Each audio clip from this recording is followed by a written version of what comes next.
Hello दोस्तों, welcome back to जीटेक poly. तो कैसे हैं आप सभी। उम्मीद करता हूँ अच्छे होंगे और अपने जीवन में और भी ज़्यादा बेहतर कर रहे होंगे। तो जैसा कि आप सभी को पता है, मैं आपको पढ़ा रहा हूँ एनर्जी कंजर्वेशन, जिसके अंदर हमारा 2 चैप्टर कंप्लीट हो चुका है। अब आप पढ़ने वाले हैं एनर्जी कंजर्वेशन का तीसरा चैप्टर, जो कि है electrical supply system and motor. कौन सा चैप्टर है? Electrical supply system and motor है। इसके अंदर पहले देख लेते हैं आप क्या क्या पढ़ने वाले हैं, ध्यान से देखेंगे। पहला टॉपिक है आपका types of electrical supply system, यानी कि इलेक्ट्रिकल सप्लाई सिस्टम के प्रकार के बारे में समझेंगे। यहीं पे आप जानेंगे इलेक्ट्रिकल सप्लाई सिस्टम क्या होता है, इसके प्रकार के बारे में आप यहाँ पे समझेंगे। ठीक है। दूसरा है सिंगल लाइन डायग्राम, यानी कि इलेक्ट्रिकल सप्लाई सिस्टम के सिंगल लाइन डायग्राम के बारे में हम यहाँ पे समझेंगे। तीसरा सब टॉपिक है losses in electrical power distribution system, यानी कि जब हम इलेक्ट्रिसिटी का डिस्ट्रीब्यूशन करते हैं, यानी कि कंज्यूमर तक पहुंचाते हैं, तो कंज्यूमर तक पहुंचाने तक हमारा इलेक्ट्रिसिटी का लॉस होता है, उस लॉसेज को हम यहाँ पे समझेंगे। ठीक है। चौथा सब हेडिंग है आपका, चौथा सब टॉपिक है अंडरस्टैंडिंग इलेक्ट्रिसिटी बिल, यानी कि इलेक्ट्रिसिटी बिल को समझेंगे कि इलेक्ट्रिसिटी बिल क्या होता है। उसके बाद इसके स्ट्रक्चर को समझेंगे, टैरिफ स्ट्रक्चर, यानी कि टैरिफ मतलब शुल्क, यानी कि जो इलेक्ट्रिसिटी पहुंचाया जाता है उसके लिए शुल्क लिया जाता है, तो इसका शुल्क किस तरह से लिया जाता है ये चीज़ समझेंगे। और कंपोनेंट ऑफ पावर, यानी कि पावर के कंपोनेंट के बारे में समझेंगे। कौन कौन सा कंपोनेंट, के डब्ल्यू क्या होता है, के वी ए क्या होता है एंड के वी ए आर क्या होता है। ठीक है। उसके बाद समझेंगे पावर फैक्टर, यानी कि पावर फैक्टर क्या होता है। फिर समझेंगे इम्प्रूवमेंट ऑफ पावर फैक्टर, यानी कि पावर फैक्टर को किस तरह से सुधार किया जा सकता है, यानी कि किस तरह से पावर फैक्टर को बढ़ाया जा सकता है। उसके बाद आपका टॉपिक है कॉन्सेप्ट ऑफ सेंसन लोड, यानी कि सेंसन लोड क्या होता है, मैक्सिमम डिमांड क्या होता है, कॉन्ट्रैक्ट डिमांड क्या होता है एंड मंथली मिनिमम चार्जेस क्या होते हैं, ये सब समझेंगे आप। ठीक है। उसके बाद आपका नेक्स्ट टॉपिक इसी में है ट्रांसफार्मर क्या होते हैं, यानी कि ट्रांसफार्मर के बारे में समझेंगे, इसके इंट्रोडक्शन के बारे में समझेंगे। लॉसेज इन ट्रांसफार्मर, यानी कि ट्रांसफार्मर के अंदर जो आपकी इलेक्ट्रिसिटी की लॉस होती है वो समझेंगे।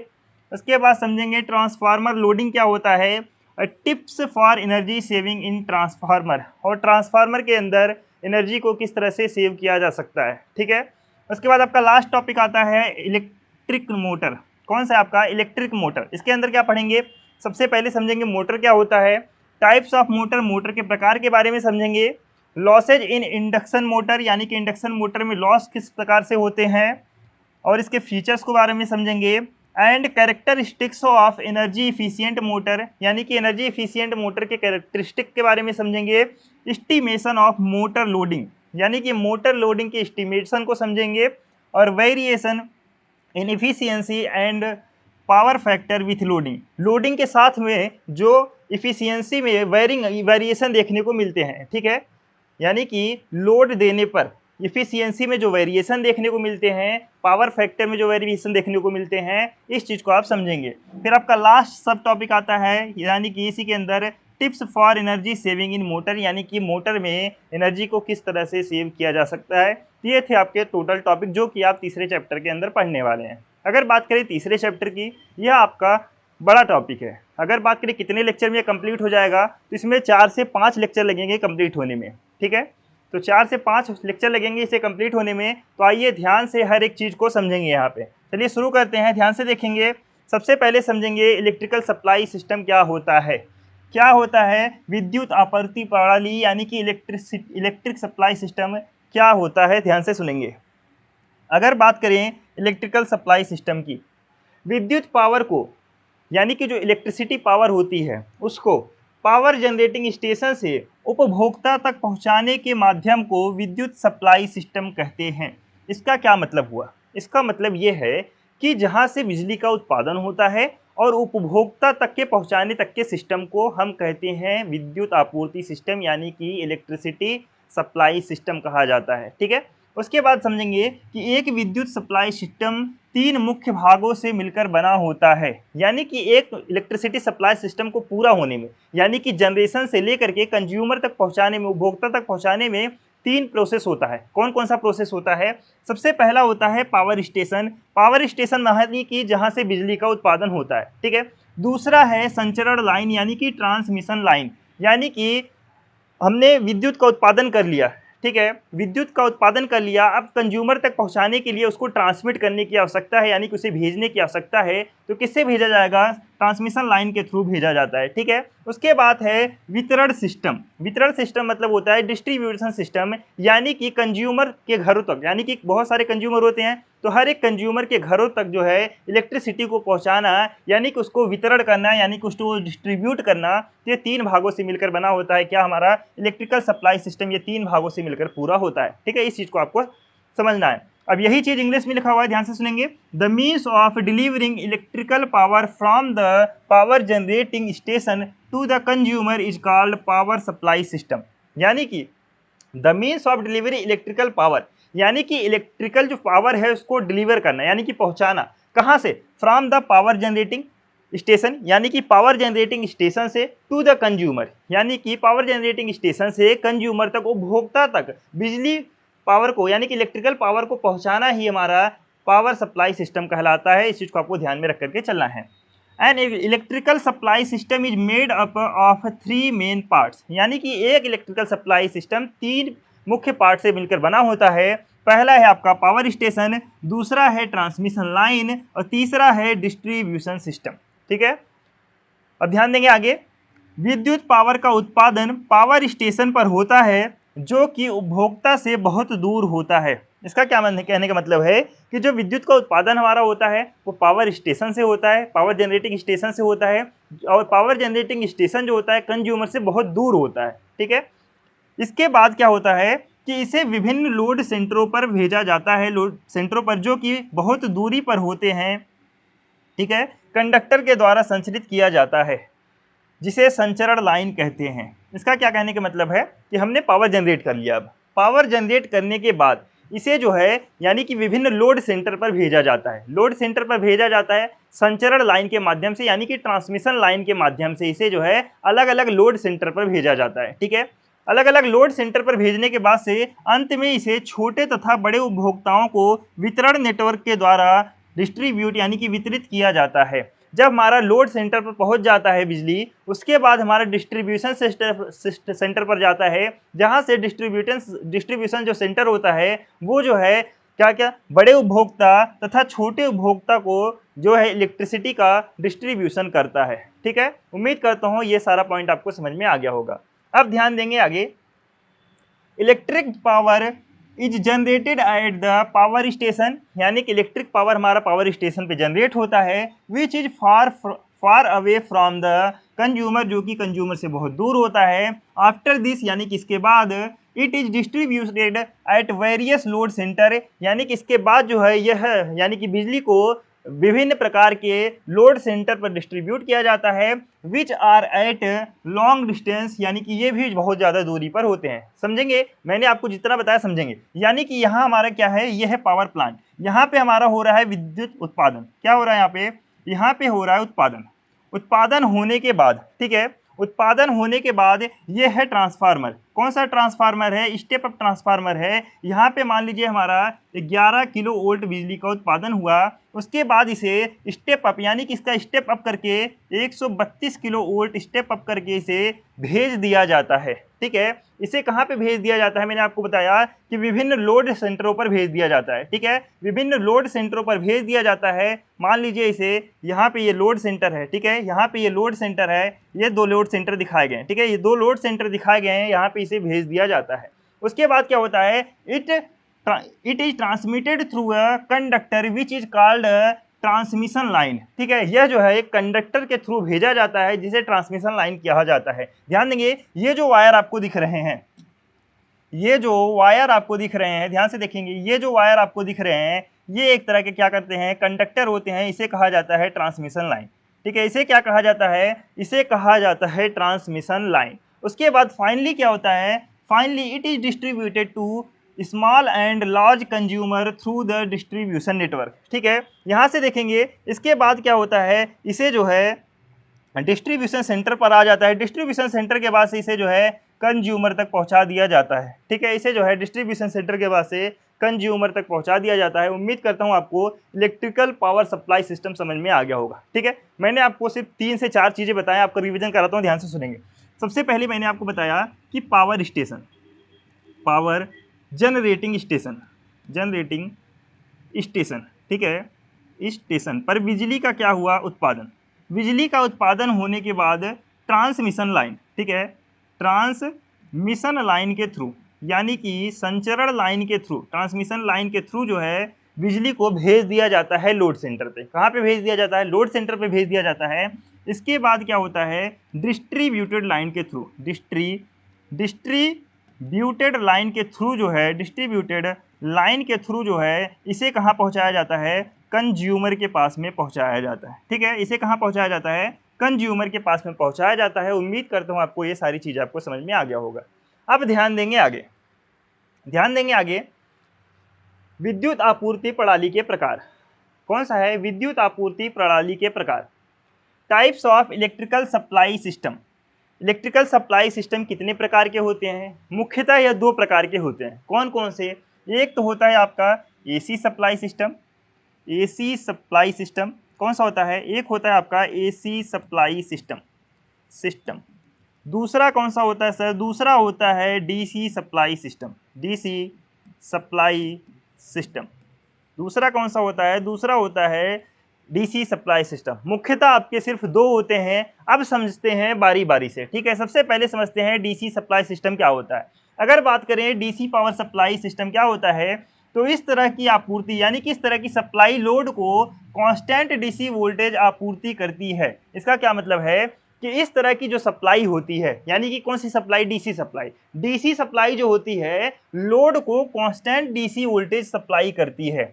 कौन सी डीसी वोल्टेज सप्लाई करती है? तो कांस्टेंट यानी कि फिक्स्ड जो है, यानी कि कांस्टेंट डीसी वोल्टेज सप्लाई करती है लोड को। उसके बाद यह एक डीसी स्रोत या फिर एक एसी स्रोत से वितरित हो सकता है। यानी कि इस तरह की बिजली को हम या तो एसी सोर्स से डिस्ट्रीब्यूट कर सकते हैं या फिर डीसी सोर्स से डिस्ट्रीब्यूट कर सकते हैं। ठीक है, this type of supplies constant DC voltage to the load, यानी कि इस तरह की आपूर्ति जो होती है, इस तरह की सप्लाई जो होती है एक कांस्टेंट डीसी वोल्टेज लोड जो होती है इसको सप्लाई करती है। ठीक है, it can be distributed from A DC source on an AC source. ये जो है डीसी सोर्स के माध्यम से डिस्ट्रीब्यूट किया जा सकता है या फिर एसी सोर्स के माध्यम से भी डिस्ट्रीब्यूट किया जा सकता है। ठीक है, अब समझते हैं इसके अंदर टाइप को। एक है आपका एसी डीसी विद्युत आपूर्ति, यानी कि एसी डीसी पावर सप्लाई। इसमें क्या होता है एसी डीसी पावर सप्लाई में कि जो हमारा एसी यानी कि अल्टरनेटिव करंट जो होता है उसको हम डीसी करंट यानी कि डायरेक्ट करंट में चेंज कर लेते हैं। कैसे चेंज करते हैं ध्यान से देखेंगे। एसी एनर्जी एक रेक्टिफायर की मदद से डीसी पावर पहुंचा सकती है। यानी कि जो एसी हमारी एनर्जी होती है, एसी करंट जो होता है हमारा, रेक्टिफायर की मदद से डीसी पावर पहुंचा सकती है। अब रेक्टिफायर क्या होता है? रेक्टिफायर हमारा एक तरह का डिवाइस होता है। रेक्टिफायर क्या होता है? एक तरह का डिवाइस होता है जो कि एसी ऊर्जा को यानी कि एसी करंट को यानी कि अल्टरनेटिव करंट को क्या करता है? डीसी ऊर्जा में परिवर्तित करता है। ठीक है, रेक्टिफायर क्या होता है? रेक्टिफायर एसी ऊर्जा को डीसी ऊर्जा में परिवर्तित करने का उपकरण होता है। इस चीज को आपको ध्यान में रख करके चलना है। तो एसी ऊर्जा एक रेक्टिफायर की मदद से डीसी पावर सप्लाई पहुंचा सकती है जो ट्रांसफार्मर आउट वोल्टेज को एक अलग डीसी वोल्टेज में परिवर्तित करती है। यानी कि क्या कहने का मतलब है कि एसी जो ऊर्जा है रेक्टिफायर की मदद से डीसी पावर पहुंचा सकती है। ठीक है, लेकिन कहने का मतलब क्या है कि जो ट्रांसफार्मर आउट वोल्टेज को एक अलग डीसी वोल्टेज में परिवर्तित करती है। इसका क्या मतलब है कि जो ट्रांसफार्मर का आउट वोल्टेज होता है उसको एक वायरिंग, अलग मतलब बोल जाता है यहाँ पे वायरिंग। ठीक है, वायरिंग यानी कि अलग अलग भिन्न भिन्न डीसी वोल्टेज में परिवर्तित करती है। एक वायरिंग जो है डीसी वोल्टेज में परिवर्तित करती है। डीसी वोल्टेज एक इलेक्ट्रॉनिक फिल्टर से गुजरता है जो इसे एक अनियमित डीसी वोल्टेज में परिवर्तित कर देता है। यानी कि जो है डीसी वोल्टेज जो है एक इलेक्ट्रॉनिक फिल्टर से गुजरता है उसके बाद से, जो इसे यानी कि जो इस करंट को एक अनरेगुलेटेड डीसी वोल्टेज में चेंज कर देता है। इस चीज को आपको ध्यान में रख करके चलना है। चार्जिंग करंट को सीमित करने के लिए आउटपुट के साथ सीरीज में एक रजिस्टर भी लगा रहता है। यानी कि जो चार्जिंग करंट होता है, यानी कि जो वहाँ पे चार्जिंग करंट होता है उसको लिमिट में करने के लिए, यानी कि उसको लिमिट में रखने के लिए आउटपुट के साथ एक सीरीज में एक रजिस्टर भी लगाया जाता है। क्या लगाया जाता है? रजिस्टर यानी कि प्रतिरोध। क्या लगाया जाता है? प्रतिरोध भी लगाया जाता है। इस चीज को आपको ध्यान में रख करके चलना है। और फाइनल आउटपुट पावर लोड को फीड कर दी जाती है। और जो इसके बाद हमारा फाइनल आउटपुट पावर निकलता है, यानी कि जब हमारा करंट जो है डीसी में निकलता है, उसको हम लोड को फीड की जाती है। इसे फीड कर दिया जाता है, यानी कि लोड को दे दिया जाता है। इस चीज़ को आपको ध्यान में रख करके चलना है। कहने का क्या मतलब है कि एसी वोल्टेज को हम डीसी वोल्टेज में परिवर्तित करते हैं। किस तरह से परिवर्तित करते हैं? इसके लिए एक डिवाइस की आवश्यकता होती है। डिवाइस का नाम है रेक्टिफायर। रेक्टिफायर की मदद से हम एसी वोल्टेज को डीसी वोल्टेज में कन्वर्ट कर सकते हैं। फिर उसके बाद बताया है कि जो आपके ट्रांसफार्मर के आउट वोल्टेज होते हैं, वो जो डीसी वोल्टेज में परिवर्तित करती है। यानी कि जो रेक्टिफायर होता है वो क्या करता है कि जो ट्रांसफार्मर के आपके आउट वोल्टेज होते हैं, उसको एक वेरिंग डीसी वोल्टेज में चेंज करता है। चेंज करने के बाद से क्या होता है कि इलेक्ट्रॉनिक फिल्टर से, यानी कि यह जो है इलेक्ट्रॉनिक फिल्टर से गुजरता है। इलेक्ट्रॉनिक फिल्टर जो है इसे क्या करता है, एक अनरेगुलेटेड डीसी वोल्टेज में चेंज कर देता है। ठीक है, मैंने आपको ध्यान से सुनेंगे क्या क्या बताया मैंने आपको, ध्यान से देखेंगे मैंने आपको क्या क्या बताया कि जो है रेक्टिफायर। सबसे पहले मैंने आपको बताया रेक्टिफायर। ठीक है, रेक्टिफायर मैंने आपको क्या बताया कि रेक्टिफायर जो होता है एक तरह का ऐसी डिवाइस होता है जो एसी ऊर्जा को डीसी ऊर्जा में चेंज कर देता है। यह क्या करता है कि ट्रांसफार्मर का जो आउट वोल्टेज है, ट्रांसफार्मर का जो आउट वोल्टेज है, जो आउट वोल्टेज है, उसको क्या करता है, ये डीसी वोल्टेज में परिवर्तित करता है। एक वायरिंग, किसमें? वायरिंग डीसी वोल्टेज में परिवर्तित करता है। वायरिंग डीसी वोल्टेज में परिवर्तित करता है। अब डीसी वोल्टेज में परिवर्तित होने के बाद, डीसी वोल्टेज में परिवर्तित होने के बाद क्या होता है, परिवर्तित होने के बाद जो है इसे एक इलेक्ट्रॉनिक फिल्टर के माध्यम से गुजारा जाता है। यानी कि इसे जो है इलेक्ट्रॉनिक फिल्टर के माध्यम से गुजारा जाता है। और जब इलेक्ट्रॉनिक फिल्टर के माध्यम से गुजरता है, जब ये अनरेगुलेटेड डीसी वोल्टेज में चेंज होता है। किसमें चेंज होता है? अनरेगुलेटेड डीसी वोल्टेज में चेंज हो जाता है। किसमें चेंज होता है? अनरेगुलेटेड डीसी वोल्टेज में चेंज होता है। उसके बाद देखेंगे कि इसके करंट को, यानी कि इसका जो करंट निकलता है, इसके करंट को लिमिट करने के लिए, इसके करंट को लिमिट में रखने के लिए एक रजिस्टर लगा हुआ होता है। क्या लगा हुआ होता है? एक रजिस्टर लगा हुआ होता है, यानी कि एक प्रतिरोध लगा हुआ होता है। इस चीज को आपको ध्यान में रख करके चलना है। ठीक है, उसके बाद क्या होता है कि जो फाइनल आउटपुट निकलता है, यानी कि जो फाइनल आउटपुट निकलता है, वह किससे दे दिया जाता है? वह लोड को दे दिया जाता है। ठीक है, किसे दे दिया जाता है? लोड को दे दिया जाता है। लोड मतलब यहाँ पे क्या है, मान लीजिए हमें कुछ चलाना है। ठीक है, मैंने यहाँ पे बोर्ड मुझे चलाना है, तो ये हमारा लोड क्या है, एक लोड हो गया, तो इस लोड को दे दिया जाता है फाइनल आउटपुट। इस चीज़ को आपको ध्यान में रख करके चलना है। उम्मीद करता हूँ ये पॉइंट आपको समझ में आ गया होगा।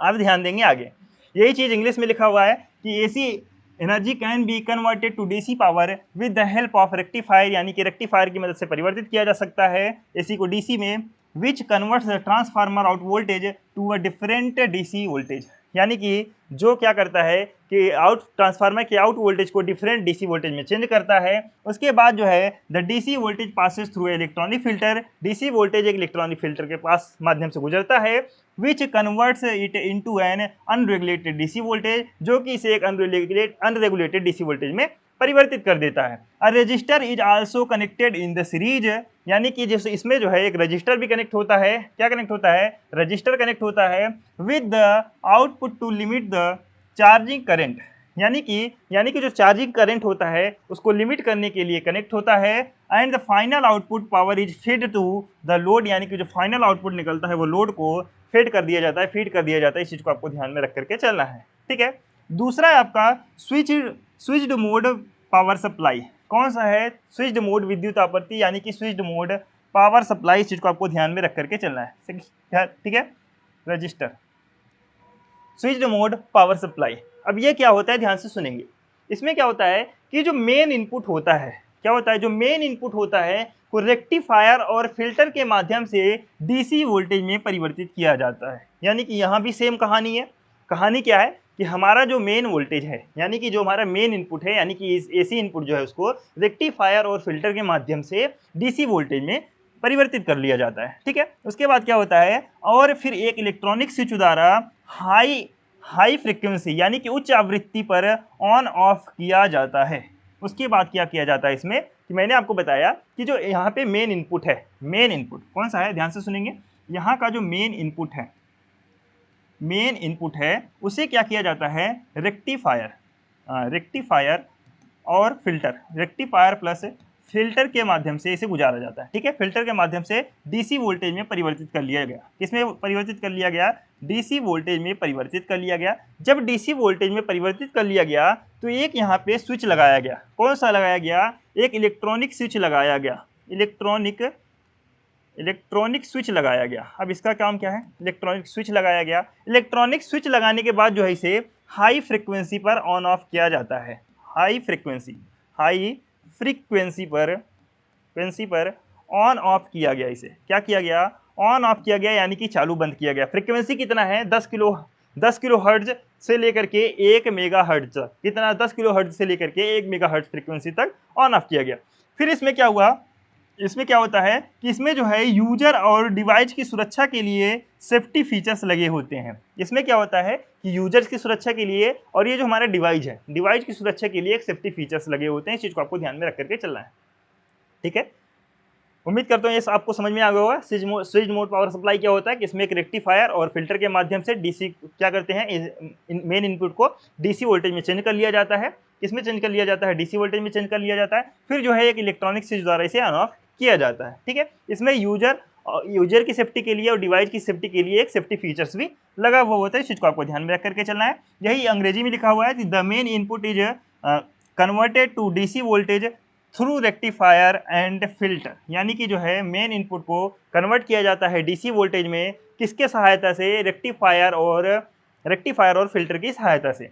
And then switched on and off at high frequency, और जो है उसके बाद जो है हाई फ्रिक्वेंसी पर बाई एन इलेक्ट्रॉनिक स्विच के द्वारा जो है ऑन ऑफ किया जाता है।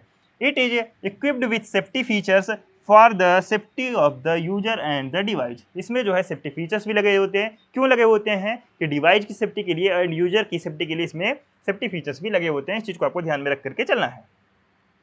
फिर आपका तीसरा इसी में आपका कौन सा है प्रकार है? रैखिक नियामक विद्युत आपूर्ति, यानी कि लीनियर रेगुलेटर पावर सप्लाई। ठीक है, यानी कि मैंने आपको बताया कि इलेक्ट्रिकल पावर सप्लाई जो है दो प्रकार से होता है, एसी, डीसी। हम कौन सा पढ़ रहे थे? डीसी पढ़ रहे थे। डीसी में आपका तीसरा है कौन सा? रैखिक नियामक विद्युत आपूर्ति, यानी कि linear regulator power supply.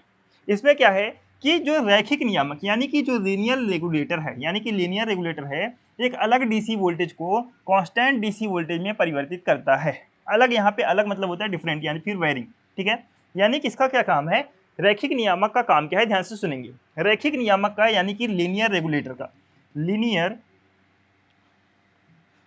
Regulator जो है, लीनियर रेगुलेटर, इसका काम क्या है? ध्यान से सुनेंगे। इसका काम क्या है कि जो आपका वेरिंग वोल्टेज है, वेरिंग वोल्टेज का क्या मतलब है? वेरिंग वोल्टेज का मतलब है कि आपने घर में देखा होगा कभी कभी लाइट क्या होता है, कभी कभी तेज आ जाता है, कभी कभी लाइट तेज आ जाता है, कभी कभी आपका लाइट स्लो रहता है। इसका क्या मतलब है कि कभी कभी आपका जो वोल्टेज है लाइट का ज़्यादा होता है, कभी कभी आपका लाइट का वोल्टेज जो है कम आता है। ठीक है, ये आपने सबने देखा होगा, गौर किया होगा इस चीज़ पे। तो वही क्या करता है कि ये जो लीनियर रेगुलेटर है, इस वेरिड वोल्टेज को, यानी कि जो अलग अलग वोल्टेज आपके घर में आते रहते हैं, उसको क्या करता है? एक कांस्टेंट वोल्टेज में चेंज करता है। कांस्टेंट वोल्टेज में चेंज करता है। वोल्टेज में क्या करता है? चेंज करता है। कांस्टेंट वोल्टेज में चेंज करता है। ठीक है, अब कांस्टेंट वोल्टेज क्या मतलब है? यानी कि एक फिक्स्ड वोल्टेज में इसको आप चेंज कर दिया जाता है। यानी कि जैसे कि आपने देखा होगा, इसके लिए आपने घर में स्टेबलाइजर लगाते हैं। क्या लगाते हैं? स्टेबलाइजर लगाते हैं। आपने देखा होगा कि घर में अगर वोल्टेज कम आता है या फिर ज़्यादा हो जाता है तो उसको कंट्रोल करने के लिए आप एक लगाते हैं स्टेबलाइजर। स्टेबलाइजर क्या करता है कि आपके जो वेरिंग वोल्टेज हैं उसको फिक्स कर देता है, यानी कि उसको कांस्टेंट आपको परिवर्तित करके आपको देता है। ठीक है, यह बिजली की आपूर्ति और अधिक लोड से बचाने के लिए करंट को सीमित करने का फंक्शन है। यानी कि यह जो है बिजली की सप्लाई और अधिक लोड से बचाने के लिए, कभी कभी आपने देखा होगा कि वोल्टेज अधिक आ जाता है तो आपके घर में जो चीज़ें होती हैं वो फूक जाती हैं, यानी कि बल्ब वगैरह फ्यूज हो जाते हैं, टीवी चल रहा होता है टीवी जल जाता है लाइट तेज आने की वजह से। तो उसको क्या करता है? ये उसको बचाता है। बचाता कैसे है कि करंट को सीमित करने का फंक्शन है, यानी कि यह करंट को सीमित करता है। ठीक है, इस चीज़ को आपको ध्यान में रखना है। यह वोल्टेज में उतार चढ़ाव से पूरी तरह से स्वतंत्र होता है, यानी कि यह जो है फ्लक्चुएशन इसमें नहीं होता है। जैसे कि वोल्टेज आपने देखा होगा, वोल्टेज ज़्यादा आता है, वोल्टेज कम आता है, कभी कभी ये बहुत ज़्यादा तेजी से घटता बढ़ता रहता है, इसको कहते हैं फ्लक्चुएशन, वोल्टेज का फ्लक्चुएशन। जब आप स्टेबलाइजर लगा लेते हैं तो वोल्टेज आए, कम आए, ज़्यादा आए, उससे कोई फर्क नहीं पड़ता। उससे क्या होता है? फ्लक्चुएट होना आपका बंद हो जाता है। ठीक है, तो वही चीज़ है यहाँ पे। और स्थिर वैल्यू प्रदान करने के लिए प्रतिबाधा को लोड करता है। यानी कि क्या करता है कि एक कांस्टेंट वैल्यू, एक स्थिर वैल्यू प्रदान करता है, किसको? प्रतिबाधा को लोड करता है। यानी कि जो है क्या करता है कि एक स्थिर वैल्यू आपको प्रोवाइड करता है। इस चीज को आपको ध्यान में रख करके चलना है, ठीक है। यही चीज अंग्रेजी में लिखा हुआ है, the linear regulator converts varying DC voltage to a constant voltage. यानी कि जो लीनियर रेगुलेटर है, रेखिक नियामक है, वो वेरिंग डीसी वोल्टेज को एक कांस्टेंट वोल्टेज में चेंज करता है। It has current limiting function to protect the power supply from overloading. यानी कि जो है इसके पास एक करंट लिमिटिंग फंक्शन होता है, यानी कि करंट को सीमित करने का फंक्शन होता है, to protect the power supply system. यानी कि ये जो आपका पावर सप्लाई सिस्टम, उसको प्रोटेक्ट करने के लिए, किससे प्रोटेक्ट करने के लिए? फ्रॉम द ओवरलोडिंग, ओवरलोडिंग से आपका प्रोटेक्ट करने के लिए। इस चीज को आपको ध्यान में रख करके चलना है। It is completely independent of voltage fluctuation. यानी कि यह क्या होता है? कंप्लीटली जो है पूरी तरीके से फ्लक्चुएशन वोल्टेज से जो है स्वतंत्र होता है, यानी कि फ्लक्चुएशन इसमें नहीं होता है। And load impedance to provide stable value. और क्या करता है कि लोड को प्रतिबाधित करता है। प्रतिबाधित करने का मतलब रोक करके रखता है, एक स्थिर वैल्यू प्रदान करने के लिए, ठीक है। उम्मीद करता हूं आपको डीसी वोल्टेज आपको पूरी तरीके से कंप्लीट समझ में आ गया होगा। अब चलते हैं आगे। अब ध्यान देंगे आगे एसी पावर सप्लाई, ठीक है। अब क्या पढ़ रहे हैं आप? AC power supply. DC power supply मैंने आपको बता दिया, अब पढ़ रहे हैं आप AC power supply. AC power supply क्या होता है? एसी विद्युत आपूर्ति मुख्य आपूर्ति से लिया जाता है। इसका क्या मतलब है? यहाँ की हिंदी जो है ना, एनर्जी कंजर्वेशन का आपका हिंदी काफ़ी हार्ड है, तो इसको आपको ध्यान से समझना है, ठीक है। इसका कहने का मतलब है कि एसी पावर सप्लाई जो आपका होता है, यानी कि जो आपका एसी पावर सप्लाई जो आपका होता है, कौन सा? AC power supply. AC power supply जो होता है कहाँ से लिया जाता है? डायरेक्ट मेन सप्लाई से लिया जाता है। कहाँ से लिया जाता है? मेन सप्लाई से आपका मिलता है कौन सा? एसी पावर सप्लाई, ठीक है। उसके बाद जिसे स्टेप अप और स्टेप डाउन ट्रांसफार्मर की सहायता से वांछित वोल्टेज में ट्रांसफार्मर किया जा सकता है। यानी कि क्या करते हैं कि एसी पावर सप्लाई हमें कहाँ से मिलता है? मेन सप्लाई से मिलता है। उसके बाद जो है इस एसी पावर सप्लाई को हम अपने मन चाहे वोल्टेज में, वांछित मतलब होता है मन चाह, मन चाहे वोल्टेज में ट्रांसफ़र किया जा सकता है। वोल्टेज में ट्रांसफ़र कर सकते हैं, ट्रांसफ़र। अब ट्रांसफ़र जो है मन चाहे वोल्टेज में कर सकते हैं, लेकिन किसकी सहायता से? एक ट्रांसफार्मर होता है, एक ट्रांसफार्मर होता है। ट्रांसफार्मर कौन सा होता है? Step up transformer, step up transformer, transformer and step up transformer, ठीक है। Transformer and step down transformer, step down transformer, down transformer, transformer, ठीक है। कहने का क्या मतलब है कि जो आपका मेन सप्लाई से हमें मिलता है एसी सप्लाई, एसी सप्लाई को हम अपने मन चाहे वोल्टेज में चेंज कर सकते हैं। चेंज किसकी सहायता से कर सकते हैं? चेंज कर सकते हैं हम एक ट्रांसफार्मर की सहायता से। ट्रांसफार्मर कौन सा है आपका? स्टेप अप ट्रांसफार्मर और स्टेप डाउन ट्रांसफार्मर की सहायता से हम एसी वोल्टेज को अपने मन चाहे वोल्टेज में चेंज कर सकते हैं। इस चीज को आपको ध्यान में रख करके चलना है। यह आपूर्ति एक फेज और 3 फेज सिस्टम में विभाजित होता है। अब फेज क्या है समझते हैं। यह आपूर्ति जो है एक फेज और 3 फेज सिस्टम में विभाजित होता है। यानी कि यह जो आपूर्ति है, जो सप्लाई होता है, एक फेज में या फिर जो है 3 फेज में आपका विभाजित होता है, ठीक है। आपने देखा होगा कि आपके घर में जो बिजली आती है, आपके घर में जो बिजली आती है वह एक फेज में आती है। कैसे आती है? एक फेज होता है उसमें आपका, एक फेज होता है, एक होता है आपका न्यूट्रल, एक होता है न्यूट्रल। इन दोनों को मिला करके आपका 215 वोल्ट या फिर कह सकते हैं 230 वोल्ट या फिर कह सकते हैं 220 वोल्ट आपको मिलता है, ठीक है। इसी तरह से एक फेज हो गया और ये 3 फेज में आपका, एक फेज या फिर 3 फेज में आपका डिवाइड होता है, ठीक है। इस चीज़ को आपको ध्यान में रख करके चलना है। अब इसके टाइप देख लेते हैं। यानी कि उच्च वोल्टेज विद्युत सप्लाई, यानी कि एसी सप्लाई में आपका एक पार्ट है हाई वोल्टेज पावर सप्लाई।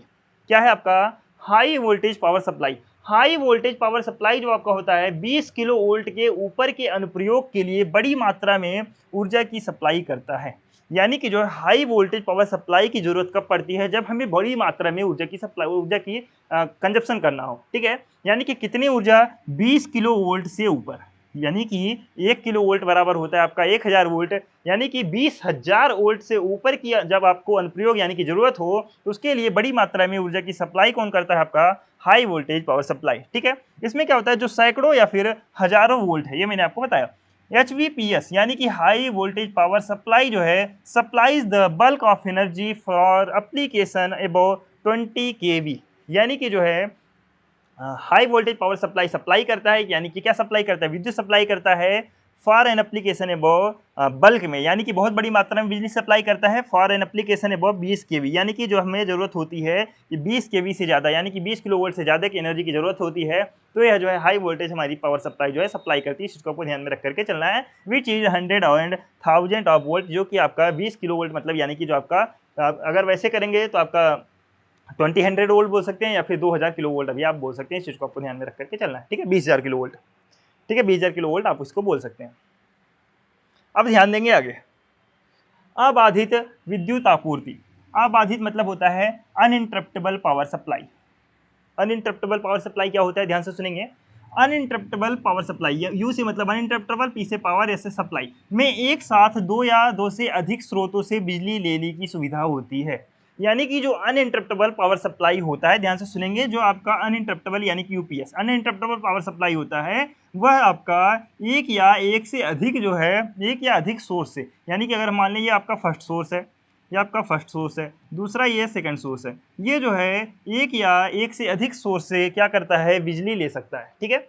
इसका उपयोग बैकअप सप्लाई के रूप में किया जाता है। यानी कि ये जो यूपीएस है, यानी कि अबाधित अनइंटरप्टेबल पावर सप्लाई है, इसका यूज हम किस लिए करते हैं, इसका यूज करते हैं हम बैकअप के रूप में। क्या किस लिए यूज करते हैं हम, बैकअप के रूप में इसका यूज करते हैं। किस तरह से, ध्यान से सुनेंगे, क्योंकि यह मेन सप्लाई के ड्रॉप आउट या विफलता की स्थिति में लोड लेता है। इसका क्या मतलब है, ध्यान से सुनेंगे। इसका क्या मतलब है, मान लीजिए मैं आपके सामने पढ़ा रहा हूँ, ठीक है, मैं आपके सामने डिजिटल बोर्ड पे पढ़ा रहा हूँ। अभी क्या चल रहा है, अभी हमारा लाइट है, ठीक है, यानी कि इलेक्ट्रिसिटी हमें मिल रहा है। इलेक्ट्रिसिटी अगर मान लीजिए हमारा लाइट खराब हो जाता है, किसी कारणवश हमारा लाइट खराब हो जाता है, तो क्या हो जाएगा, हमारा ड्रॉप आउट, यानी कि क्लास जो है आपका बंद हो जाएगा, ठीक है, क्लास क्या हो जाएगा, आपका बंद हो जाएगा। अब ध्यान से सुनेंगे, अब इसी केस में हमने क्या लगाया है, हमने लगवाया है इन्वर्टर। हमने क्या लगवाया है, हमने लगवाया है इन्वर्टर। यानी कि अगर किसी कारणवश लाइट चली जाती है या फिर किसी कारणवश लाइट खराब हो जाती है, तो क्या होगा कि आपका क्लास बंद नहीं होगा। बंद नहीं होने का क्या मतलब है कि आपका ये जो ड्रॉप आउट सिस्टम है या फिर विफलता का सिस्टम है, यह चीज आपका ड्रॉप आउट नहीं होगा। क्या होगा कि ये ड्रॉप आउट नहीं होगा, यानी कि जो है आपका क्लास ये बंद नहीं होगा, आपको महसूस तक नहीं होगा कि आपकी लाइट चली गई, आपका क्लास इन्वर्टर से हो रहा है, आपको पता भी नहीं चलता है। ये इतना मामूली सा डिफरेंस होता है कि आपको पता ही नहीं चल सकता, ठीक है। यही चीज होता है ये, ठीक है। उम्मीद करता हूं आपको समझ में आ गया होगा कि इंटरप्रेटेबल पावर सप्लाई में एक साथ दो से अधिक स्रोतों से बिजली लेने की जो सुविधा होती है, इसका उपयोग बैकअप सप्लाई के रूप में किया जाता है, क्योंकि मेन सप्लाई के ड्रॉप आउट या विफलता की स्थिति में यह लोड लेता है। प्रक्रिया यानी कि प्रोसेस इतनी तेज होती है कि लोड कभी भी रुकावट का अनुभव नहीं करता है। यानी कि इसका प्रोसेस इतना तेज होता है कि लोड जो है, यानी कि इसका प्रोसेस इतना तेज होता है कि लोड जो है, ठीक है, कभी भी, यानी कि हमारा बोर्ड क्या है, एक तरह से लोड है, तो लोड को कभी पता ही नहीं चलता कि जो है ड्रॉप आउट हुआ है या फिर जो है बिजली चली गई है, ठीक है। उम्मीद करता हूं आपको ये चीज समझ में आ गया होगा। अब यही चीज इंग्लिश में लिखा हुआ है, uninterruptible power supply has the facility to take power from the two or more sources, यानी कि दो या दो से अधिक सोर्सेज से पावर सप्लाई लेने की क्या है, इसमें का क्षमता होती है। It is use at a backup supply, इसे बैकअप सप्लाई के रूप में यूज किया जा सकता है, as it takes over the load case of drop out or failure, ठीक है, ऑफ द मेन सप्लाई। यानी कि क्या करता है कि मेन सप्लाई के ड्रॉप आउट या फिर फेलर के रूप में क्या करता है, ये हमारा लोड लेकर बैकअप सप्लाई देता है। The process is so fast, यानी कि प्रोसेस इतना तेज होता है, दैट की the load never experience any lag, ठीक है, यानी कि प्रोसेस इतना तेज होता है कि लोड को हमारा पता ही नहीं चल पाता कि जो है किसी तरह की लैगिंग की एक्सपीरियंस से अनुभव नहीं होता। इस चीज़ को आपको ध्यान में रख करके चलना है, ठीक है। तो यहाँ पे आपका जो है पहला टॉपिक आपका कंप्लीट हुआ, ठीक है। यहाँ पे आपका पहला टॉपिक यानी कि टाइप्स ऑफ इलेक्ट्रिकल सिस्टम आपका कंप्लीट हो गया। अब समझेंगे दूसरे सब टॉपिक की ओर, यानी कि सिंगल लाइन डायग्राम क्या होता है, ध्यान से सुनेंगे। क्या समझेंगे, सिंगल लाइन डायग्राम क्या होता है, ध्यान से देखेंगे। अगर बात करें सिंगल लाइन डायग्राम की, यानी कि सिंगल लाइन चित्र, यानी कि सिंगल डायग्राम, यह हमें क्या बताता है। सिंगल लाइन डायग्राम में आप यह समझते हैं कि किस तरह से हमारा पावर, यानी कि बिजली जो है पावर जनरेटिंग स्टेशन से लेकर के कंज्यूमर तक पहुंचाया जा रहा है, यानी कि उपभोक्ता तक पहुंचाया जा रहा है।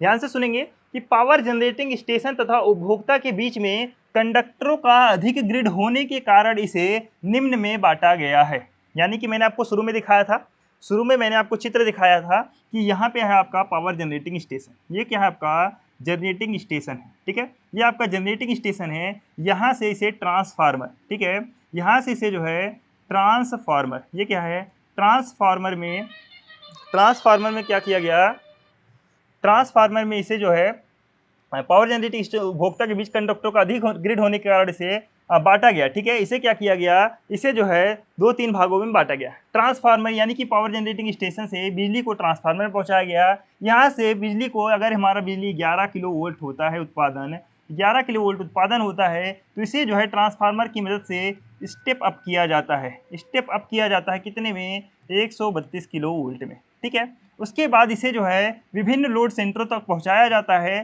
किसके माध्यम से, कंडक्टरों के अधिक ग्रिड होने के कारण। ठीक है, मैंने आपको बताया था कि बहुत सारे तार आपके गए हुए थे, ध्यान से देखेंगे, यहाँ मैंने आपको दिखाया था, इमेज मैंने आपको दिखाया था, ध्यान से देखेंगे। ये आपका उत्पादन हो गया, यहाँ से ट्रांसफार्मर आपके लगे हुए, यहाँ से ये क्या है, कंडक्टर का आपका पावर ग्रिड है, यानी कि बहुत सारे तार आपके यहाँ से जा रहे हैं। ठीक है, ये मैंने आपको यहाँ पे बताया था।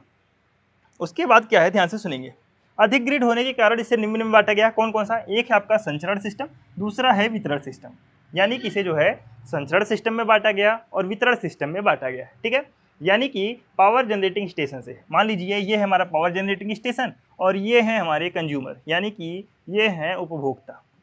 उपभोक्ता यहाँ तक बिजली को आना है, यानी यहाँ बिजली को पहुँचना है। अब यहाँ तक बिजली को पहुँचाने के लिए हमें दो चीज़ों में बांटा गया इसे, एक तो संचरण सिस्टम, दूसरा है वितरण सिस्टम।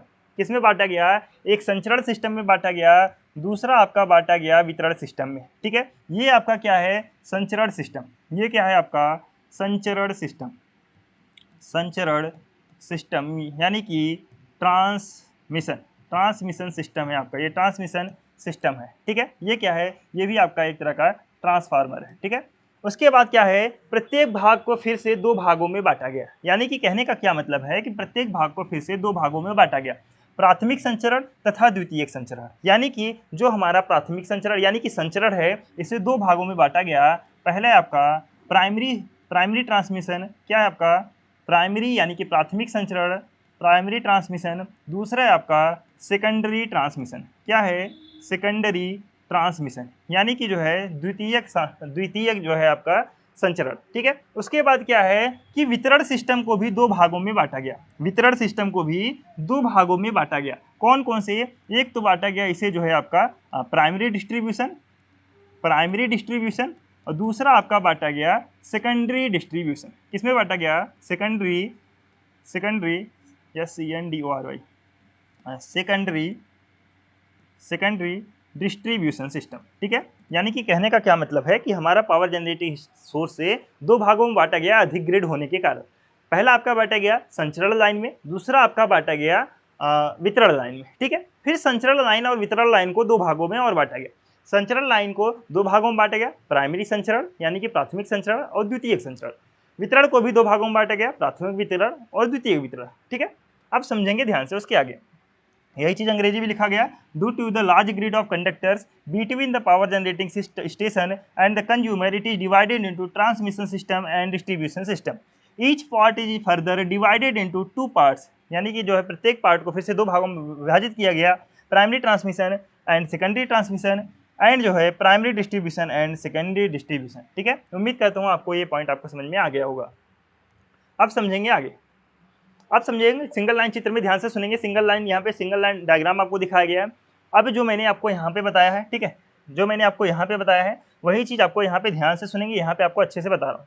ठीक है, मैंने आपको बताया कि जो हमारा पावर जनरेटिंग स्टेशन है, ये क्या है power generating station. Power generating station से इसको दो भागों में बांटा गया। कौन कौन से, एक बांटा गया आपका, ध्यान से सुनेंगे,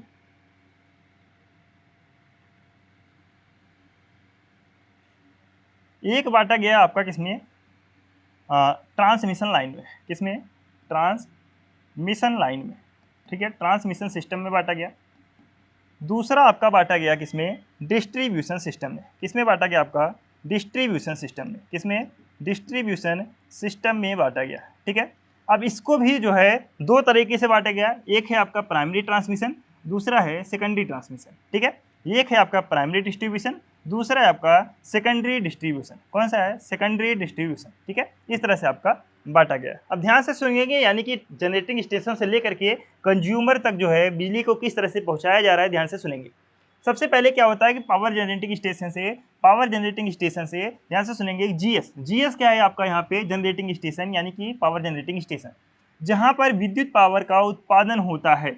उत्पादित वोल्टेज 11 किलो वोल्ट है। यानी कि यहाँ पे हमारा जो है, सब कुछ इरेज कर रहा हूँ, ध्यान से देखेंगे, हर एक चीज़ को ध्यान से समझेंगे तभी आपको समझ में आएगा। एग्जाम के पॉइंट ऑफ व्यू से बहुत ज़्यादा इंपॉर्टेंट है आपके लिए।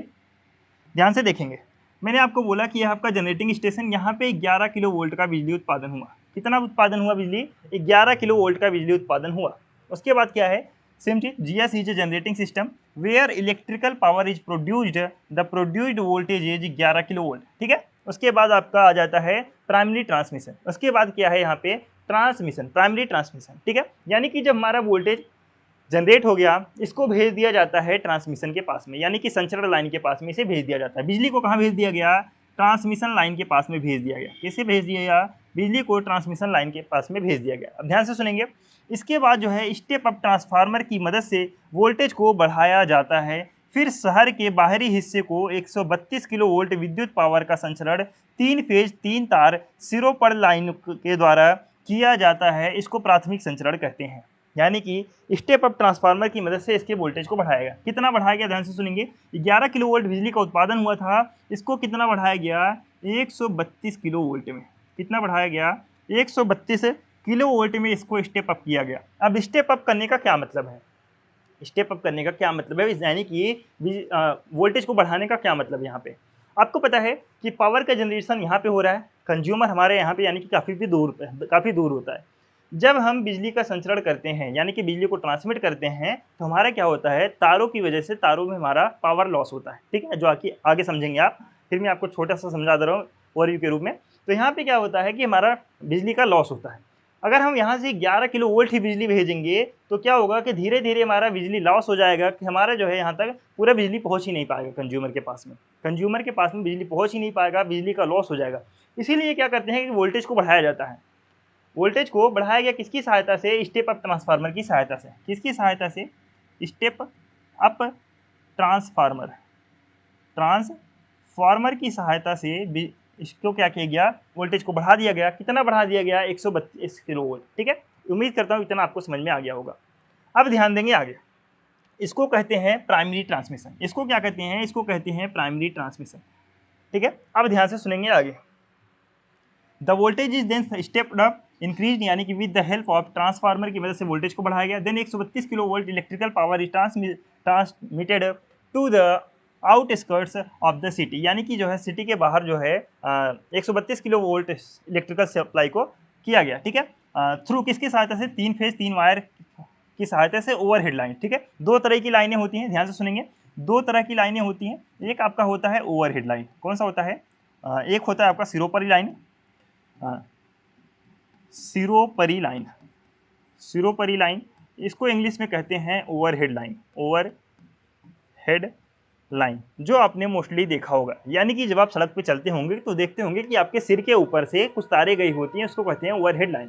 ठीक है, दूसरा होता है आपका लैंड लाइन। ठीक है, क्या कहते हैं? लैंड लाइन, यानी कि भूमिगत लाइन। दूसरा आपका होता है, यानी कि जमीन के अंदर से लाइन को दौड़ाया गया होता है, यानी कि बिजली के सप्लाई को दौड़ाया गया होता है। चूंकि ये बहुत महंगा होता है लैंड लाइन वाला, इसलिए इसका यूज कम करते हैं। सबसे ज़्यादा यूज किया जाता है किसका?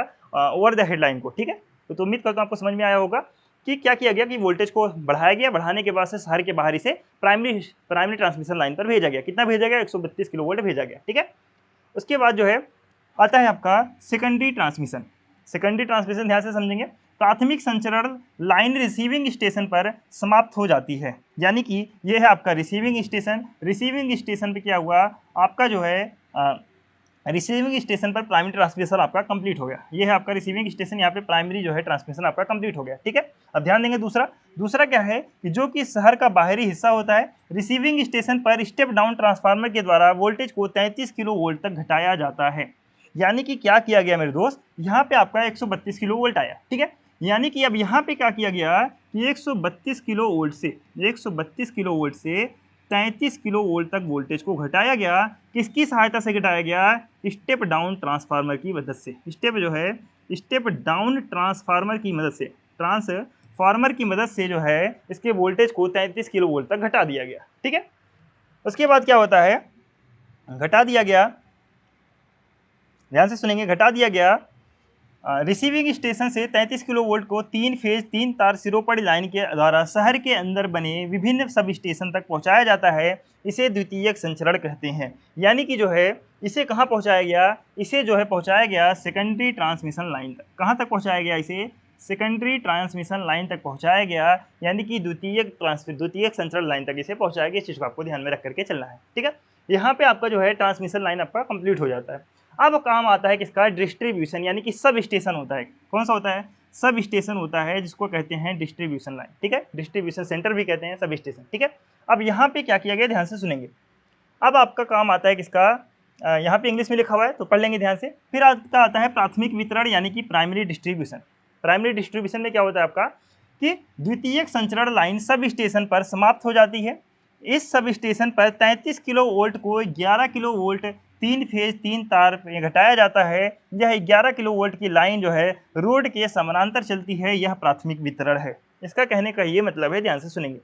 कहने का क्या मतलब है कि यहाँ पे हमारा 33 किलो वोल्ट तक जो है सेकेंडरी ट्रांसमिशन तक आया। इसके बाद जो है इसका दोबारा से क्या हुआ, स्टेप डाउन।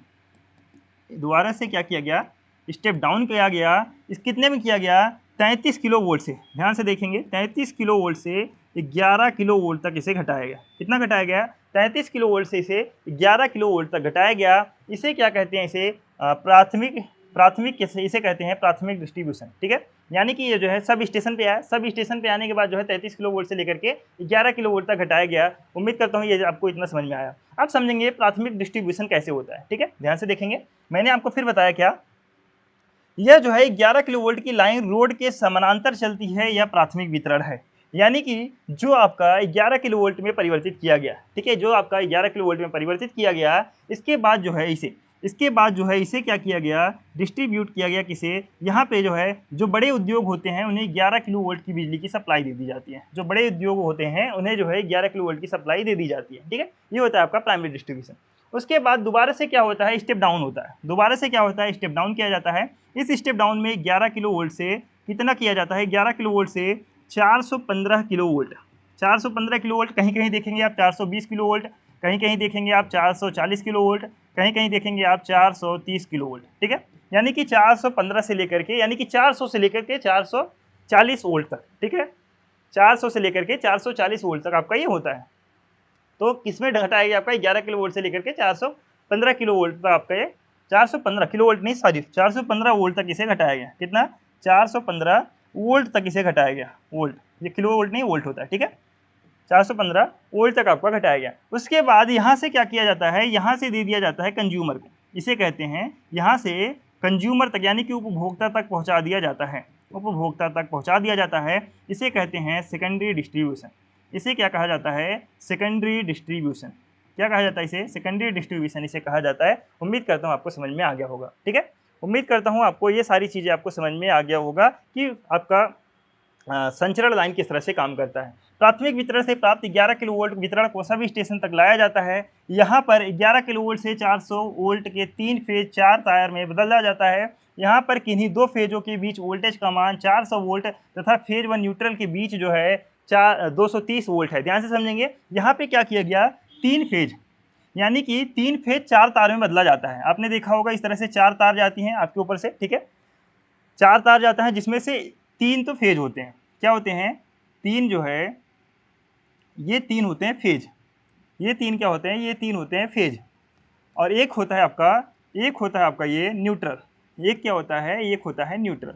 अब ध्यान से देखेंगे, यानी कि जो ये दो फेज हैं, ये पहला फेज आपका, दूसरा फेज, इन दोनों के बीच की मान देखेंगे तो कितना आएगा आपका, ये इन दोनों के बीच का मान आएगा आपका 400 वोल्ट। कितना आएगा, 400 वोल्ट, ठीक है। अगर यहीं आप देखेंगे, एक फेज ये हो गया, दूसरा आपका ये न्यूट्रल हो गया, इसके बीच के मान को देखेंगे तो आपका आएगा 230 वोल्ट। कितना, 230 वोल्ट होता है। इस चीज़ को आपको ध्यान में रख करके चलना है, ठीक है।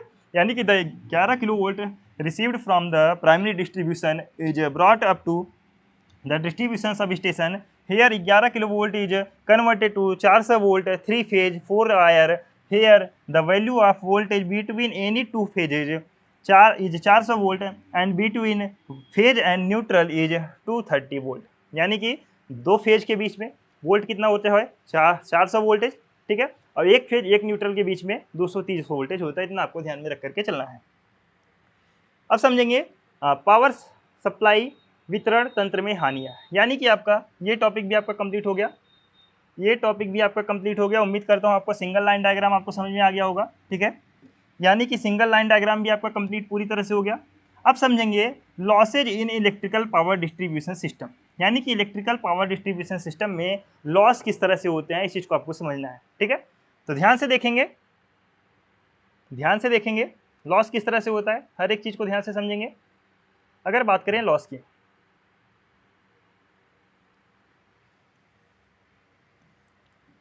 ध्यान से समझेंगे, अगर बात करें विद्युत पावर वितरण तंत्र में हानियां, यानी कि losses in electrical power distribution system, इसमें क्या होता है सुनेंगे ध्यान से। संचरण एवं वितरण में होने वाली हानियां ही पूरे सिस्टम में होने वाली पावर हानियां हैं। इसका क्या कहने का मतलब है, कहने का ये मतलब है कि जो आपका ट्रांसमिशन होता है, ट्रांसमिशन यानी कि जो आपका वितरण होता है, और प्लस जो आपका होता है डिस्ट्रीब्यूशन, डिस्ट्रीब्यूशन जो आपकी संचरण होता है, इसे कहते हैं संचरण। जो आपका संचरण होता है, जो आपका होता है वितरण, इसे कहते हैं वितरण। जो आपका वितरण होता है यानी कि ट्रांसफार्मर बिजली का ट्रांसमिशन करने पे और डिस्ट्रीब्यूशन करने पे जो लॉसेज होते हैं, जो लॉसेज होते हैं हमारे, उसी को कहते हैं, हम क्या कहते हैं, electrical power, losses in electrical power distribution system, इसे ही कहते हैं हम, क्या कहते हैं, लॉसेज कहते हैं, ठीक है। इस चीज़ को आपको ध्यान में रख करके चलना है। इसे ही क्या कहते हैं हम, इसी को कहते हैं लॉस, यानी कि विद्युत प्रणाली सिस्टम में, यानी कि विद्युत वितरण प्रणाली सिस्टम में इसे कहते हैं हॉर्न, ठीक है। जिसका भुगतान उपयोगकर्ता द्वारा नहीं किया जाता है, यानी कि जो है ये लॉस होता है, इसका जो पे है, यानी कि इसका भुगतान जो है कंज्यूमर द्वारा नहीं किया जाता, कंज्यूमर द्वारा इसका भुगतान नहीं किया जाता। क्यों करेगा कंज्यूमर, ध्यान से सुनेंगे, क्यों करेगा कंज्यूमर, क्योंकि कंज्यूमर को ट्रांसमिशन के थ्रू बिजली थोड़ी ना प्राप्त हो रहा है, यहाँ तो ट्रांसमिशन के थ्रू लॉस हो रहा है ना, और डिस्ट्रीब्यूशन के थ्रू, यानी कि जो डिस्ट्रीब्यूशन हो रहा है इसमें लॉस हो रहा है। कंज्यूमर क्यों पे करेगा, कंज्यूमर वही पे करता है जो वो यूज करता है, यहाँ तो कंज्यूमर यूज नहीं कर रहा ना, ठीक है। इस चीज़ को आपको ध्यान में रख करके चलना है। इसमें से अधिकतर हानियां प्राथमिक तथा द्वितीयक वितरण सिस्टम में होती है, यानी कि कहने का मतलब है कि जो हमारे लॉसेज होते हैं, ज़्यादातर जो लॉसेज होते हैं वो ज़्यादातर हमारा primary distribution, primary distribution and secondary distribution, secondary distribution में ही होते हैं। यानी कि लॉसेज हमारे ज़्यादातर कहाँ पे होते हैं, वितरण तंत्र में हमारे लॉस होते हैं। किसमें होते हैं, वितरण सिस्टम में ही हमारे ज़्यादातर लॉस होते हैं। इस चीज़ को आपको ध्यान में रख करके चलना है, ठीक है।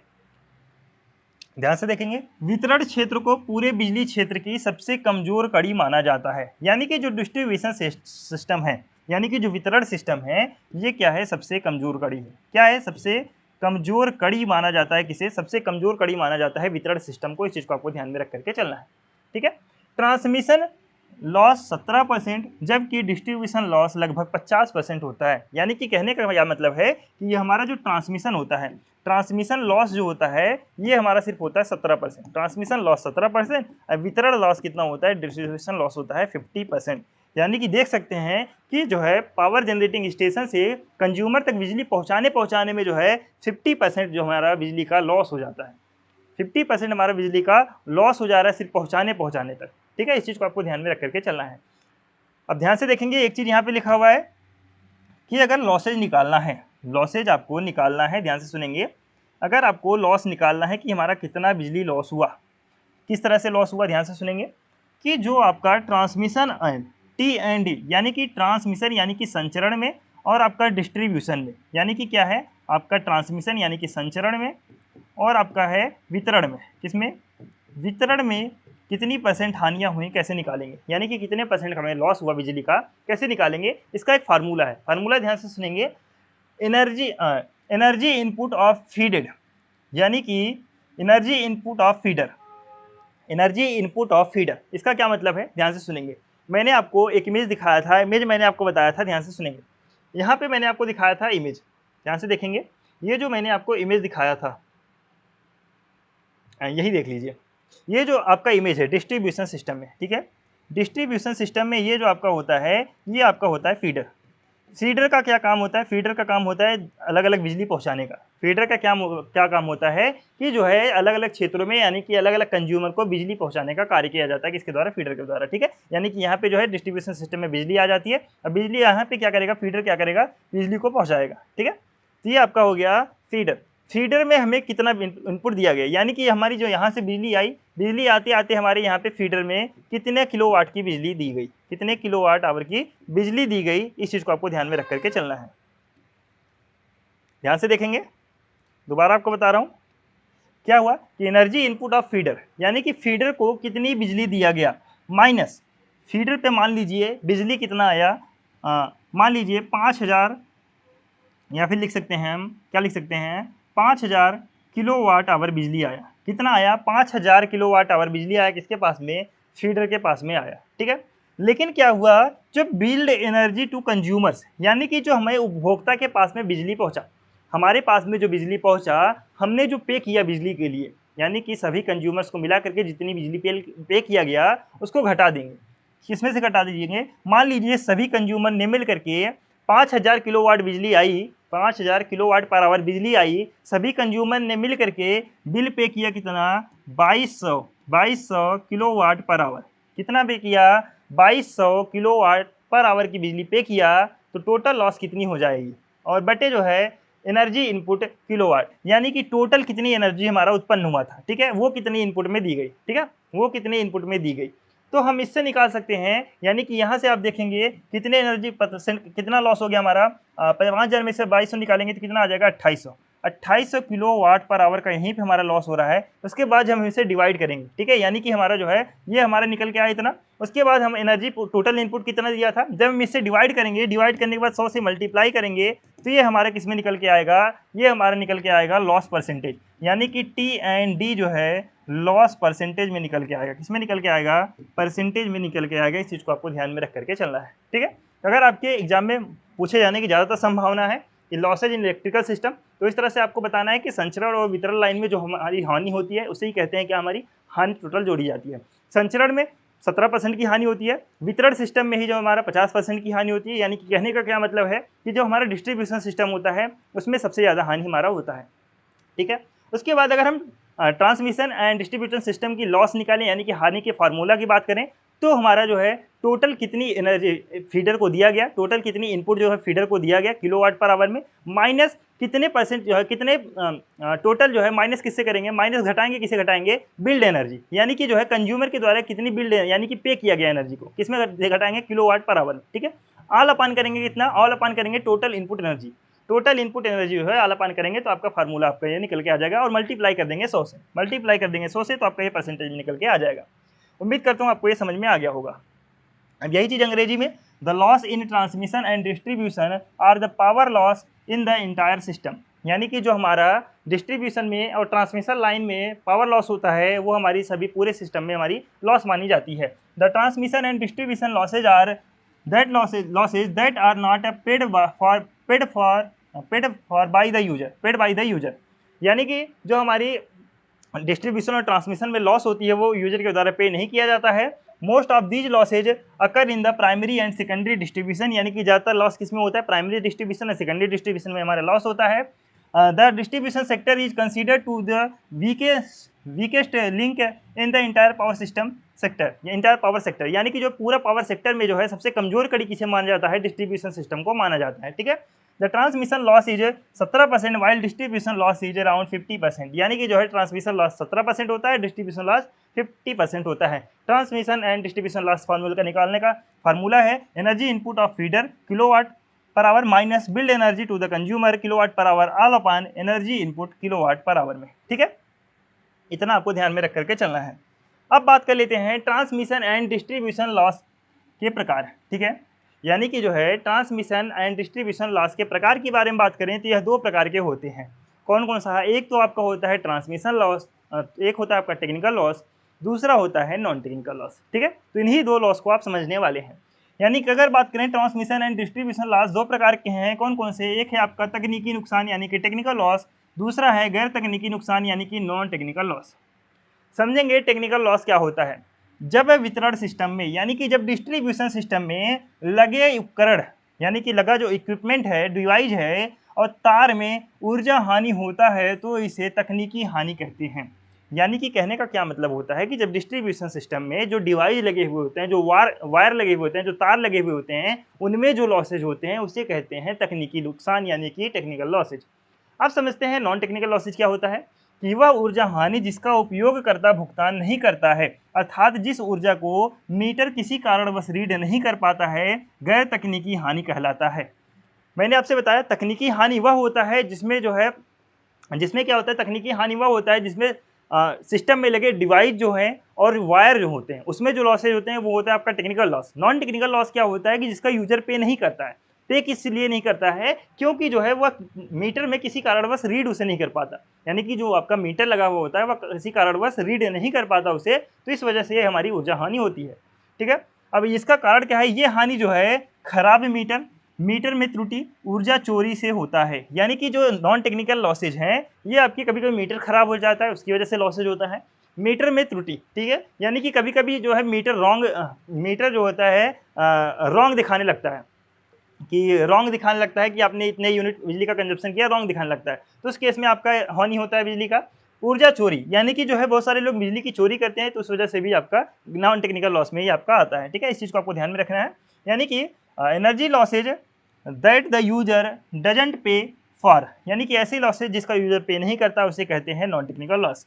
That is the energy which the meter is not able to read, यानी कि वह इस तरह की एनर्जी होती है जिससे जो है मीटर रीड नहीं कर सकता। किस कारण से, ड्यू टू सम रीजन्स, यानी कि कुछ कारण से रीड नहीं कर पाता, जो कि है इस तरह की रीजन को कहते हैं non technical loss. These losses are due to bad meter, यानी कि खराब मीटर की वजह से, मीटर एरर, मीटर एरर की वजह से, एंड एनर्जी थेफ्ट, यानी कि पावर चोरी के कारण की वजह से, यह दोनों नुकसान आपके देखने को मिलते हैं। ठीक है, उम्मीद करता हूँ आपको टेक्निकल लॉस और नॉन टेक्निकल लॉस आपको समझ में आ गया होगा। अब ध्यान देंगे आगे।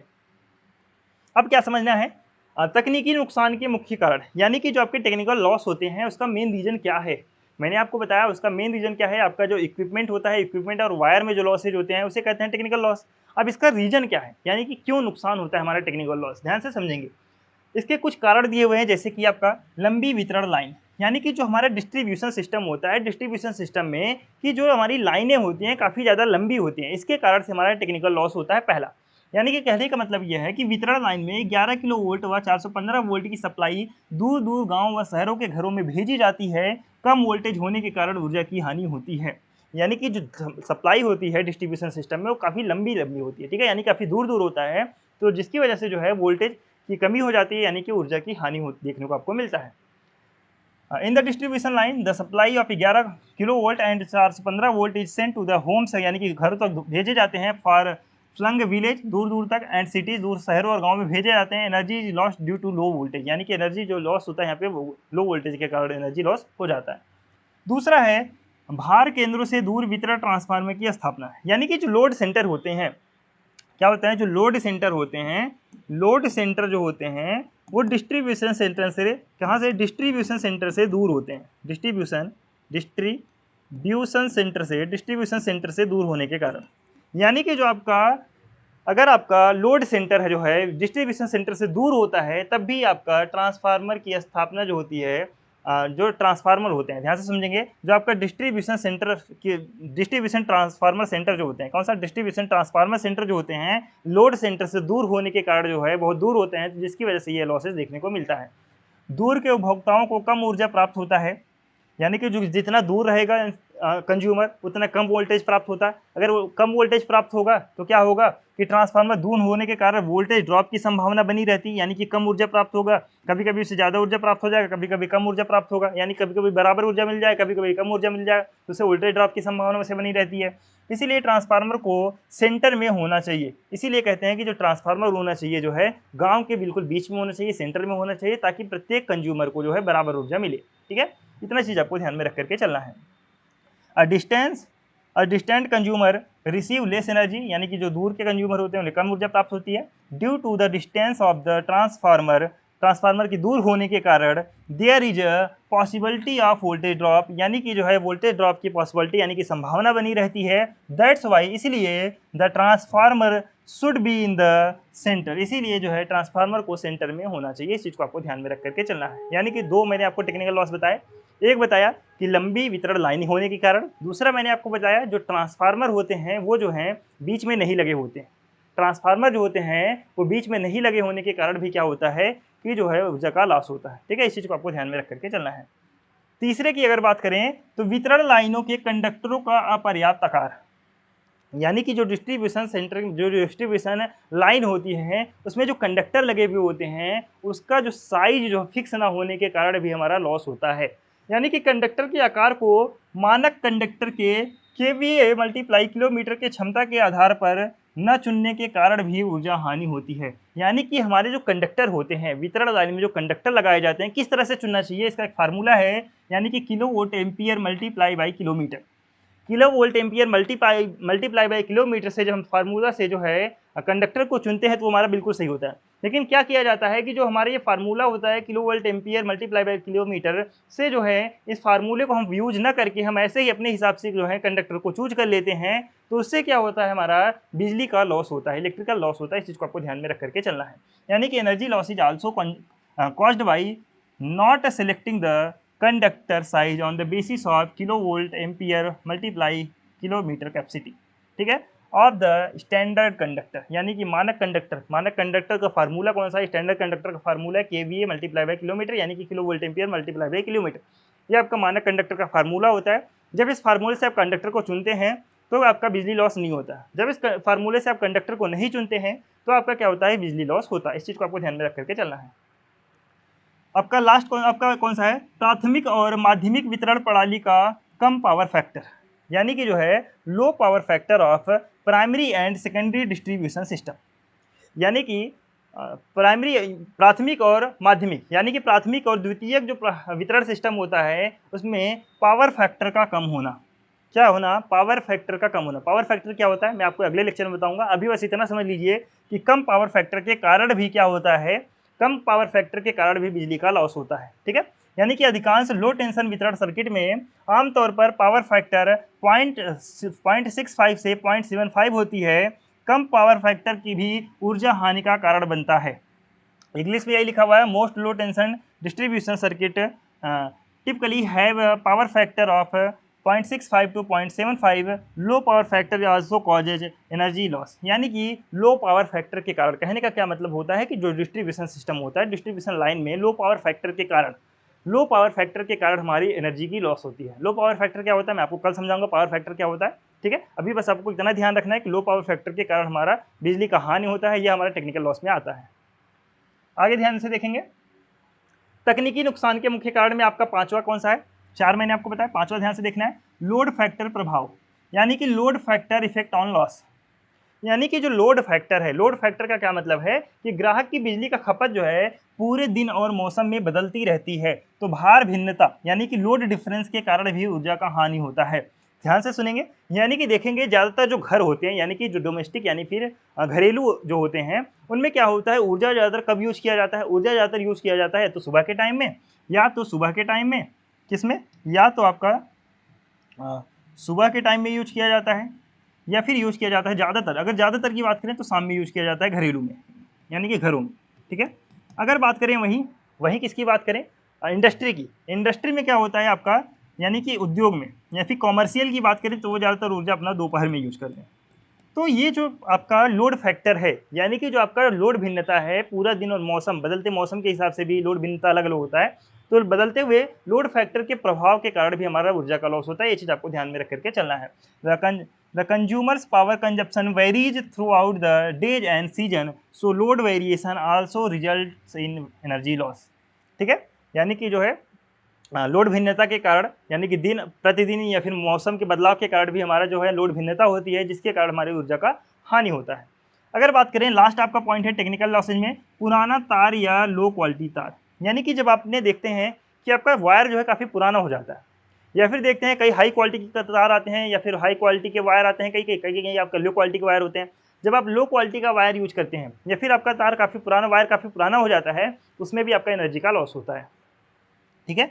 यानी कि पुराने तारों में ऊर्जा की हानि अधिक होती है, और अगर तार की क्वालिटी अच्छी नहीं होती है तो भी ऊर्जा की हानि होती है। Energy losses is more in old wires, यानी कि ओल्ड वायर में एनर्जी का ज़्यादा लॉस होता है।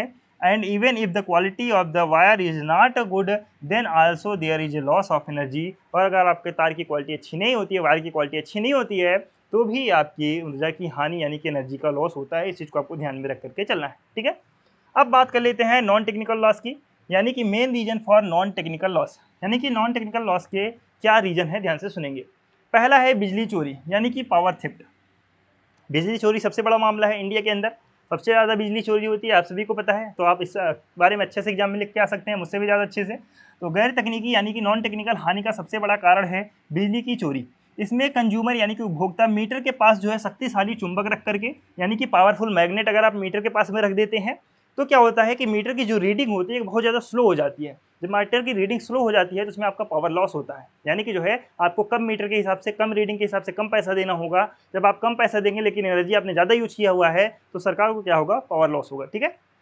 या फिर किसी रिमोट द्वारा बिजली की रीडिंग को धीमा कर देता है, या फिर क्या होता है किसी रिमोट द्वारा बिजली का जो रीडिंग होता है, यानी कि जो मीटर का रीडिंग होता है उसे क्या कर दिया जाता है, धीमा कर दिया जाता है। तो इस कारण भी पावर लॉस होता है, जिसके कारण बिल कम आता है, ठीक है। जिसके कारण क्या होता है, आपका बिल कम आएगा, बिल कम आएगा, पैसे कम देंगे, जब पैसे कम देंगे तो सरकार को लॉस होगा। इस वजह से कहते हैं एनर्जी का लॉस होता है, ठीक है, पावर चोरी में। The biggest reason for non technical loss is electricity theft. In this, the consumer slows down the reading electricity by placing a powerful magnet near the meter। यानी कि मीटर के पास में पावरफुल मैग्नेट रखने के बाद से मीटर की reading धीमा हो जाती है, इस कारण से बिजली की हानि होती है। And by a remote due to which bill comes down, ठीक है। या फिर रिमोट के द्वारा मीटर को धीमा कर दिया जाता है, जिसलिए बिजली का बिल कम आता है, तो इस कारण पावर का लॉस होता है, ठीक है। ध्यान से देखेंगे दूसरा क्या है, बिना मीटर के विद्युत सप्लाई। बिना मीटर के विद्युत सप्लाई का क्या मतलब होता है कि आज आपने आजकल के टाइम में देखा होगा कि सबके घर में बिजली लग गया होता है, सबके घर में मोस्टली लग ही गया है। पहले क्या होता था कि घर में बिजली नहीं लगा होता था, यानी कि जो मीटर लगा हुआ था आज के टाइम में वो मीटर नहीं लगा हुआ होता था पहले। तो उसमें क्या होता था कि अनुमानतः मान लिया जाता कि इस घर में 1 किलोवाट बिजली का खपत होता है, तो उस हिसाब से अनुमानतः पैसे दे दिए जाते थे, फिक्स्ड पैसा।